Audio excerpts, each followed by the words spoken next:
Guys, welcome to our channel.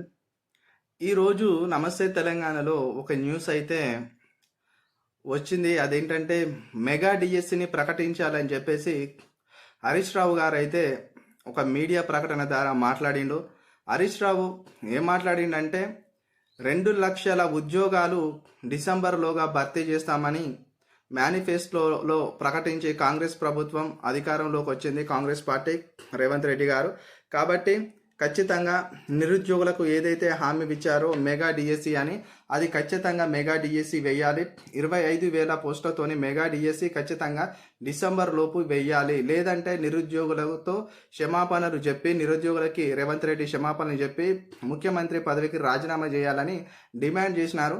దీన్ని బట్టి చూస్తే మరి ఇప్పుడు వచ్చే 50,000 క్యాలెండర్లో అంటే జాబ్ క్యాలెండర్లో 50,000 పోస్టులు ఉన్నాయని అంటున్నారు. మరి దాంట్లో డిఎస్సి ప్రస్తావన కూడా ఉన్నది. ఆ డిఎస్సి ప్రస్తావన మరి 6 నుంచి 5,000 పోస్టులు ఉన్నాయి అంటున్నారు. ఒకవేళ ఎక్కువ కలిపితే మరి ఒక 17,000 వరకు రావచ్చని కూడా అంటున్నారు. కానీ ఇక్కడ చూసినట్లయితే రేవంత్ రెడ్డి మీద హరీష్ రావు అయితే చేసిన వాక్యాలను బట్టి చూస్తే 25,000తోని మెగా డిఎస్సి వేయాలి, ఖచ్చితంగా బిఎడ్ అభ్యర్థులకు న్యాయం చేయాలి, డిఎడ్ అభ్యర్థులకు న్యాయం చేయాలని మాట్లాడినాడు. ఈ బాక్స్లో కనిపిస్తున్న న్యూస్ కూడా అదే, మెగా డిఎస్సి 25,000తో వేయాలని హరీష్ రావు అన్నారు. చూద్దాం మరి డిఎస్సి మెగా డిఎస్సి వస్తుంది, కానీ మెగా డిఎస్సి వస్తుందా, మామూలుగా మరి ఎన్ని వేలతో వస్తుందో ఒకసారి అయితే చూద్దాం.